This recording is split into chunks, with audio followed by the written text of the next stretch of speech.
With Sean Cavanaugh, owner and chef of John J. Jeffries restaurant in Lancaster City. We're going to talk to Sean about his dedication and his passion for serving and buying only locally grown foods. Hi, Sean. Good afternoon. I'd like to ask you first how you became knowledgeable and dedicated and passionate about eating healthy foods.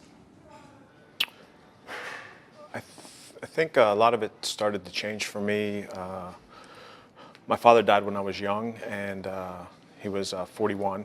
And as I became that age myself, and then past that age, I started to look a little more seriously at nutrition.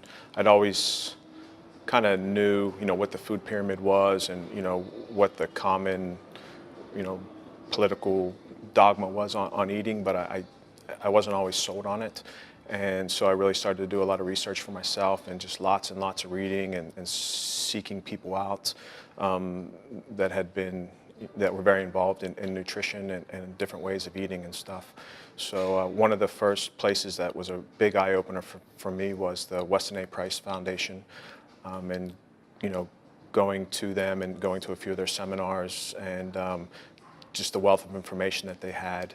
And once you just start lifting those rocks up, and you realize how much you really don't know, and just kind of started from there. Yeah, that's interesting. Now, when you were working in resorts and other restaurants all over the country, what kind of practices and food preparation type things were going on that were unhealthy versus healthy? I don't know if I'm going to say unhealthy or not, but they were just common practices of using factory farmed animals, using highly processed seed oils, using a lot of refined foods and stuff like that. It's just how a majority of the population eats, and it's also a lot to do with price, because you're working for publicly traded companies and you're doing millions and millions and millions of dollars worth of food sales, and there's a bottom line that you have to meet.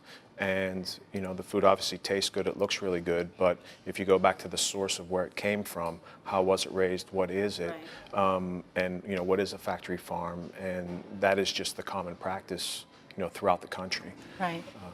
So factory farm, I've heard that term. Can you kind of give me an idea what that really means? Yeah, it's, I guess you could say factory farm or confined agricultural feeding operation, but what that is, whether it's going to be, cattle or chicken or hogs, it's just very inhumane, dirty, just these massive operations that put a lot of stress on the environment.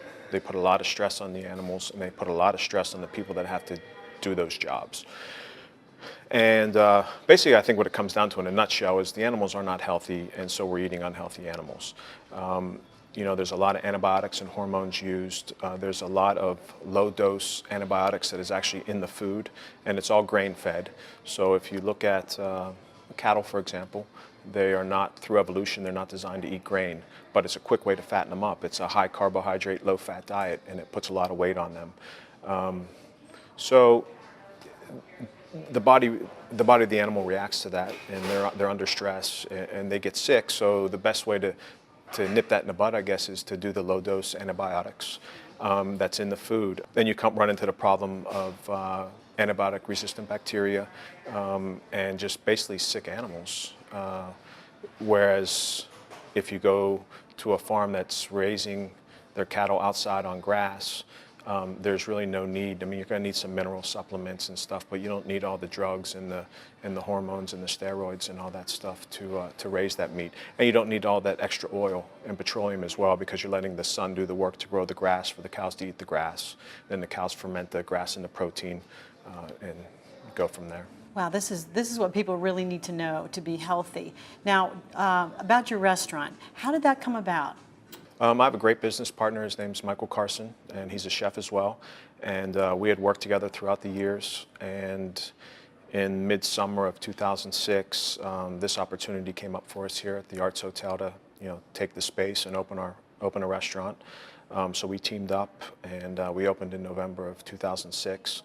and we chose to come to Lancaster for a couple reasons. The biggest one being that this was going to put us closest to the best farmers. It was very, very convenient to be within a 20-mile, 5-mile, 2-mile radius of just great farmers that we could go to the farms and, find out if it's a good farm, a bad farm, what's all going on, and really know what's going on at that farm, and be an active participant and a partner with that farm, and have them be a partner with us as far as, how they're going to grow and raise, and how we're going to use it, and how the menu is going to change throughout the year and everything like that. So that's why we thought Lancaster was just a great spot. The best farmers around. So Yeah. that's why we came here. So on your menus are seasonable. Tell me about how that works. What you choose to put on your menu based on the season of the year. It's not really an exact science, and that's kind of probably what makes it fun. But it's difficult at times too, and a lot depends on the weather. We're going to have the rain? Do we not have the rain? And this and that. But basically, we talk to the farmers once or twice a week, and we're kind of on a really good schedule now because we're coming up on 5 years that we've been, dealing with them and just really having a good partnership with them. And so we get a heads up, this is what we're going to be having, and we kind of tell them how much we'll want, and most of the time it's pretty close, and it comes in, and then we have all this beautiful stuff that comes in, and it's like, okay, what do we want to do with it? And then after a while, going through over the years, there's just certain things that have become favorites and stuff, and every winter or every spring or something, people want this again. They like when asparagus season comes around, for the last couple of years, we've done a really, really nice, like marinated grilled asparagus wrapped with, we do a house cured ham and smoked ham with like goat cheese in the middle. And we only have it for a couple of weeks, and it's very popular. So like next spring, people are waiting for that to come back again. So we do recycle some favorites at this point, but we always are doing new things as well.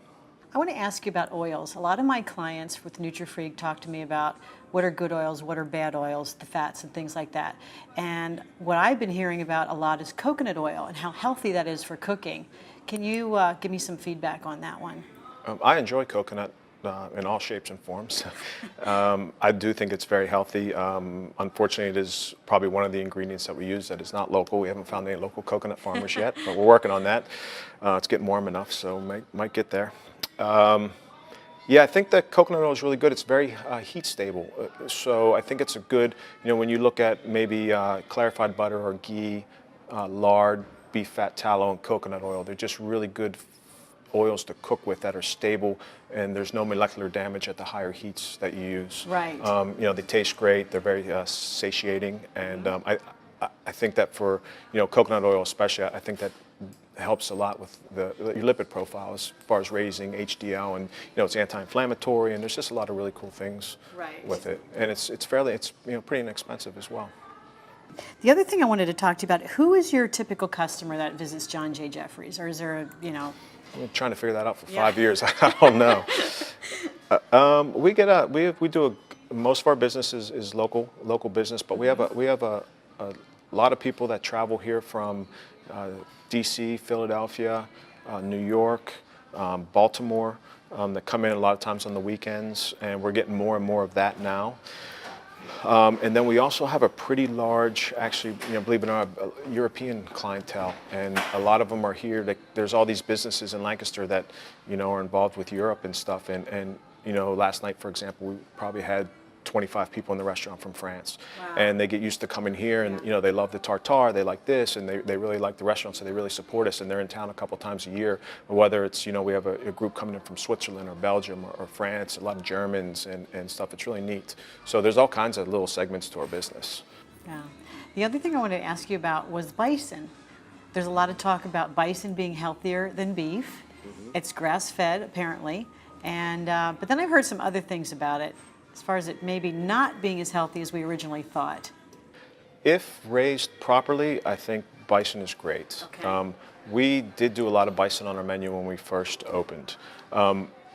We spend time going to a lot of farms and developing these relationships. And what I did find out was we had originally lost our first bison source. We had a young Amish guy that was doing bison. It just got to be too cost prohibitive because his land, he didn't have enough scale to do it. He's working with a few animals. Great stuff though. But in going out to some other farms and stuff, what I saw and learned was that a lot of the bison farmers are doing the same thing that cattle farmers are, which is buying seconds from snack food companies. Lancaster County is like the snack food capital of the world. So you have bisons eating cheese curls and cupcakes and leftover chocolate, all the floor scraps and all this stuff, and it's cheap. And when the price of corn goes up, this stuff's cheaper, and it makes them just as fat really quick.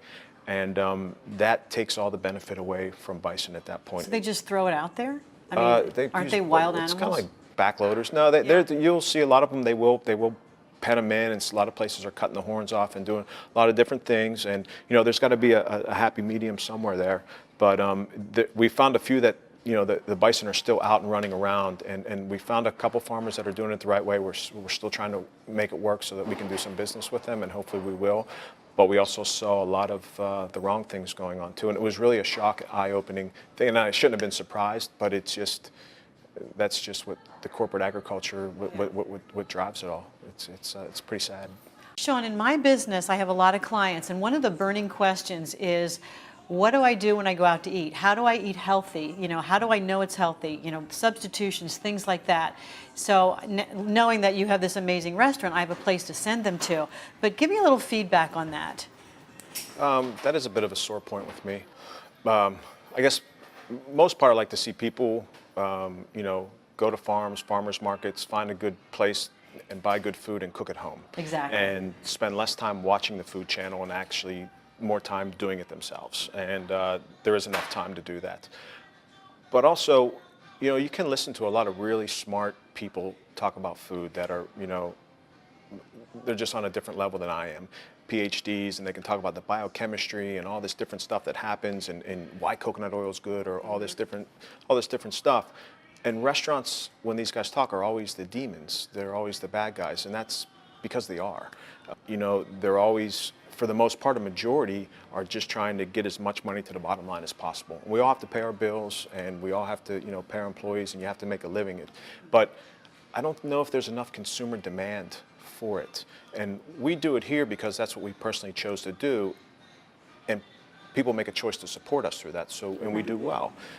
But it's odd because people hold us to a standard which we love, but then the next week go somewhere else and they forget about that standard and they don't ask. And I think you really need to ask where you're going and start asking the right questions, and let people know the demand is out there. And don't be afraid to ask, what kind of oil, or where are you getting your meat from. And there's a lot of places that will advertise, we're farm to table. Well, that's right. Just tomatoes during tomato season. But there are other people doing it a lot more also. But there's a lot of people that try and greenwash it, and there's it's a big thing. And what kind of meat do you have? How is it raised? How is it cooked? How clean is the kitchen? How often? We take people back in our kitchen all the time. Do you go back and look and meet people and all that kind of stuff? It's just like anything else. And so I think restaurants really need to do a better job, but I think that's only going to be through consumer demand. Wow, thank you so much, Sean. I really appreciate the information you put out there. It's great, and thank you for having your amazing restaurant, and right here in Lancaster City, we can eat healthy. Thank you.